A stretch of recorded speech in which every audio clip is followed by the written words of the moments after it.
여러분, 혹시 이런 생각 해보신 적 있으신가요?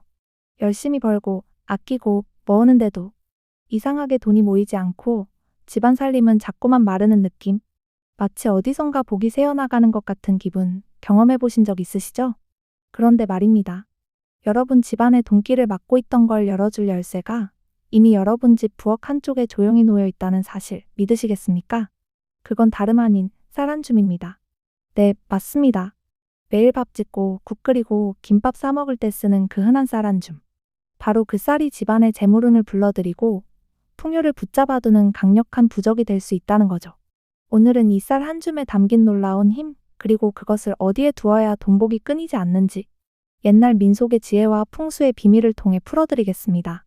끝까지 보시면 지금 당장 집안에서 실천할 수 있는 재물운 불러오는 방법을 하나도 놓치지 않고 얻어가실 수 있을 겁니다.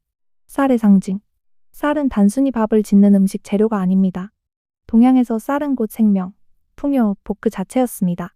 쌀이 있으면 굶주림이 없고 굶주림이 없으면 가난이 사라집니다. 그래서 옛사람들은 쌀알 하나하나를 금보다 귀하게 여겼습니다. 쌀알을 흘리면 복이 흘러나간다라는 말이 괜히 나온 게 아닙니다. 쌀은 단순한 곡식이 아니라 사람을 살리고 집안을 살리는 힘이었습니다. 그래서 제사상에도 반드시 쌀밥이 올랐고 아이가 태어나면 돌잔치에 쌀을 나눠주며 먹을 복이 끊이지 않게 하라는 기원을 담았습니다. 또 홀릴 때는 쌀을 함에 함께 넣어 보냈습니다. 이 부부가 굶주림 없고 살림살이가 늘 가득하라는 뜻이 담겨 있었죠. 쌀독에 쌀이 가득 차 있으면 그 집은 누구나 부자 집이라 했습니다. 재산이 많아도 쌀독이 비어 있으면 사람들은 그 집을 두고 저 집은 기운이 비었다고 말했습니다. 즉, 쌀은 단순히 밥상 위의 음식이 아니라 집안 살림과 재물의 바로미터였던 겁니다. 또 쌀의 모양을 보세요. 쌀알 하나는 작고 단단합니다. 하지만 수많은 쌀알이 모이면 한 가족, 한 마을을 살립니다.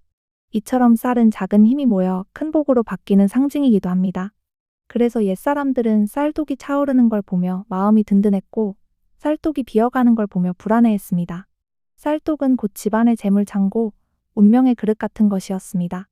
풍수에서는 쌀이 줄어드는 집은 복이 빠져나간다고까지 했습니다. 그만큼 쌀은 재물운과 직결된다고 믿었던 것이죠. 첫째, 현관과 쌀. 풍수에서는 집에 들어오는 모든 기운은 반드시 현관을 통해 들어온다고 봅니다. 사람이 드나드는 문일 뿐 아니라 보이지 않는 기운도 이 자리를 거쳐 흐른다고 해석한 것이죠. 그래서 현관은 단순한 출입구가 아니라 곧 기운의 문, 재물의 관문이라 불렸습니다. 만약 현관이 어둡고 지저분하다면 어떻게 될까요? 좋은 기운조차 발걸음을 멈추고 무겁고 탁한 기운만 집 안으로 스며든다고 믿었습니다. 반대로 현관이 밝고 환하며 단정하다면 재물운과 복이 거침없이 흘러 들어온다고 했습니다. 즉, 현관은 집안의 기운을 바꿀 수 있는 가장 중요한 자리인 겁니다. 바로 이곳에 작은 주머니에 담은 쌀 한 줌을 두는 겁니다. 밖에서 들어오는 나쁜 기운을 쌀이 먼저 흡수하고 좋은 기운만 집 안으로 들여보내는 역할을 한다고 전해집니다. 쌀알 하나하나가 작은 방패처럼 기운을 걸러내어 집안 공기가 맑아지고 분위기가 달라진다고 보는 것이죠. 옛 어른들은 이걸 쌀이 복을 머금는다라고 표현했습니다. 쌀이 단순히 곡식이 아니라 복과 재물의 기운을 끌어안고 저장하는 그릇이라고 본 것입니다. 그래서 중요한 날, 집안의 첫 손님을 맞이하기 전에도 현관에 쌀을 두어 기운을 정갈이하는 풍습이 있었습니다. 또 장마철이나 제사 같은 큰 행사를 앞두고도 나쁜 기운이 들어오지 않게 쌀을 현관에 뿌려두곤 했습니다. 작은 주머니 속 쌀 한 줌. 그 사소한 습관 하나가 집안 기운을 정화하고 재물운을 불러들이는 강력한 장치가 되는 겁니다. 둘째, 지갑 속의 쌀. 조금 특이하지만 재미있는 풍습도 하나 있습니다. 바로 지갑 속의 작은 주머니에 쌀알 몇 알을 넣어두는 것입니다. 언뜻 보기에는 별 의미 없어 보이지만 사실 여기에 담긴 뜻은 아주 깊습니다. 지갑은 단순히 돈을 넣는 도구가 아니라 풍수적으로는 돈의 집이고 재물의 그릇이라 불립니다. 집이 비어있으면 사람이 살 수 없듯 지갑이 비어있으면 돈도 머물지 못한다고 믿었죠. 그래서 옛 어른들은 지갑 속을 늘 비워두지 않고 최소한 동전 한두 개 혹은 쌀알 몇 알을 넣어두곤 했습니다. 이건 단순히 공간을 채우는 게 아니라 이 자리는 늘 채워져 있어야 한다라는 상징적인 메시지를 담는 행위였습니다. 쌀은 곧 먹을 복이고 돈은 재물복입니다. 이 두 가지가 함께 있으면 기운이 끊기지 않고 이어진다고 봤습니다. 쌀알 몇 개만 지갑에 넣어도 먹을 복과 돈복이 함께 붙어 있어 재물이 마르지 않는다는 믿음이 생긴 겁니다. 또 지갑을 열 때마다 작은 쌀알이 눈에 보이면 단순히 곡식이 아니라 풍요와 충만의 상징으로 다가옵니다. 이 작은 행동이 돈을 존중하는 마음가짐을 만들어주고 무의식 속에서 지출을 조심하게 만들었습니다. 내 지갑은 비어있지 않다. 늘 채워져 있다. 이 의식이 실제 생활 습관으로 이어져 돈을 함부로 쓰지 않고 모으게 되는 거죠. 즉, 지갑 속 쌀알 몇 알은 단순한 미신이 아니라 돈이 늘 머무는 자리를 마련하는 의식이자 스스로 돈을 지키고 존중하겠다는 다짐의 상징이었던 겁니다. 셋째, 부엌 햇살. 부엌은 단순히 밥을 짓고 음식을 준비하는 공간이 아닙니다. 풍수에서 부엌은 곧 집안의 심장, 그리고 가족의 건강과 재물운이 머무는 자리라고 여겼습니다.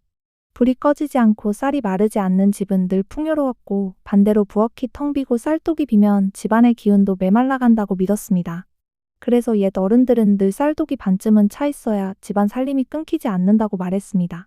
쌀독이 가득 차 있으면 마음이 든든했고, 쌀독이 바닥나면 불안해서 잠을 이루지 못했다고 할 정도입니다. 쌀이 단순히 곡식이 아니라 그 집안의 재물과 운세를 가늠하는 바로미터였던 것이죠. 여기에 더해 실천할 수 있는 풍수 비법이 하나 있습니다. 쌀독 위에 동전 하나와 쌀 한 줌을 함께 올려두는 것입니다. 곡식이 상징하는 것은 먹을 복, 동전이 상징하는 것은 재물복.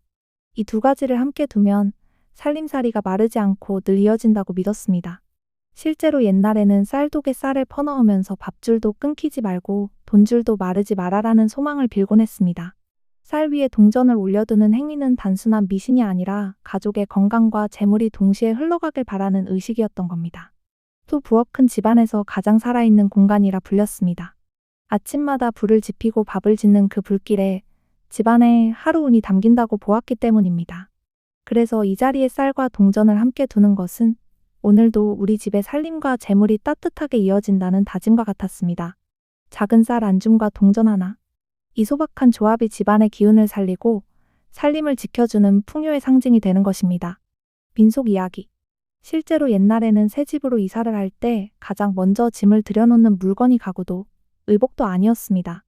바로 쌀과 물이었죠. 집안의 기운은 첫 발을 내딛는 순간에 정해진다고 믿었기 때문에 사람들은 쌀과 물을 먼저 두면서 이 집에선 살림이 마르지 않고 늘 풍요가 이어지길 바란다는 소망을 담았습니다. 쌀은 먹을 것을 의미하고 물은 생명을 의미합니다. 두 가지가 함께 들어오면 굶주림과 가난이 끊어지고 삶이 오래 이어진다는 의미가 있었던 겁니다. 그래서 실제로 이사 풍습에서는 쌀독을 먼저 옮겨두거나 물 한 바가지를 떠다 놓으며 새로운 출발을 기원했습니다. 심지어 일부 지역에서는 쌀독 위에 동전을 얹어두며 살림과 돈줄이 동시에 열린다는 의식을 치르기도 했습니다. 또 아기가 태어났을 때도 쌀은 빠지지 않았습니다. 아이의 건강과 복을 기원하며 집안에서는 떡이나 쌀을 이웃들에게 나누어주는 풍습이 있었습니다. 이웃들은 그 쌀을 받아가며 이 아이의 먹을 복이 평생 끊기지 않고 늘 풍족하길 바란다고 덕담을 건넸죠. 이런 나눔은 단순히 인심을 베푸는 행위가 아니라 복을 나누면 다시 복이 돌아온다는 믿음이 반영된 것이었습니다. 쌀을 나누어 받은 이웃들은 이 집은 마음이 넉넉하고 살림이 잘 풀릴 집이다라고 생각했고, 이는 다시 집안의 좋은 평판으로 이어졌습니다. 좋은 평판은 결국 더 많은 도움과 인연을 불러오니 쌀 한 줌이 단순한 곡식이 아니라 사람과 사람을 이어주는 매개이자 복을 불러오는 씨앗이었던 셈입니다. 이렇듯 쌀 한 줌은 단순히 밥을 짓기 위한 재료가 아니었습니다. 그 안에는 살림이 이어지고 기운이 불어나고 복이 끊기지 않는다는 깊은 상징이 담겨 있었던 겁니다. 그래서 옛사람들은 쌀을 항상 귀하게 여기며 단순한 음식이 아닌 집안 기운을 지켜주는 부적 같은 존재로 삼았던 것이죠. 여러분, 오늘 당장 집안의 쌀독이나 부엌 한쪽을 살펴보세요. 그 속에 담긴 쌀 한 줌은 단순히 밥을 짓는 재료가 아닙니다. 수천 년 동안 이어져 내려온 삶의 지혜, 집안의 복을 붙잡고 재물을 불러들이는 강력한 열쇠였습니다. 쌀이 풍족하면 마음이 든든해지고 살림이 끊이지 않으면 가정은 평안해집니다. 그리고 이 든든한 마음가짐이 결국 더 큰 복을 불러오는 시작이 됩니다. 그러니 오늘부터는 쌀 한 줌을 바라보는 눈길을 달리해보세요. 단순한 곡식이 아니라 여러분의 집안 기운을 살리고 복을 불러오는 보물로 받아들이시길 바랍니다. 복은 멀리 있지 않습니다. 여러분의 부엌, 여러분의 쌀독 속 반짝이는 쌀 한 줌에서부터 시작됩니다. 그리고 그 작은 시작이 결국 여러분의 삶 전체를 풍요롭게 바꿀 수 있습니다. 오늘도 끝까지 함께 해주셔서 진심으로 감사드립니다. 여러분 가정마다 늘 웃음과 풍요 그리고 좋은 기운이 가득하시길 기원합니다.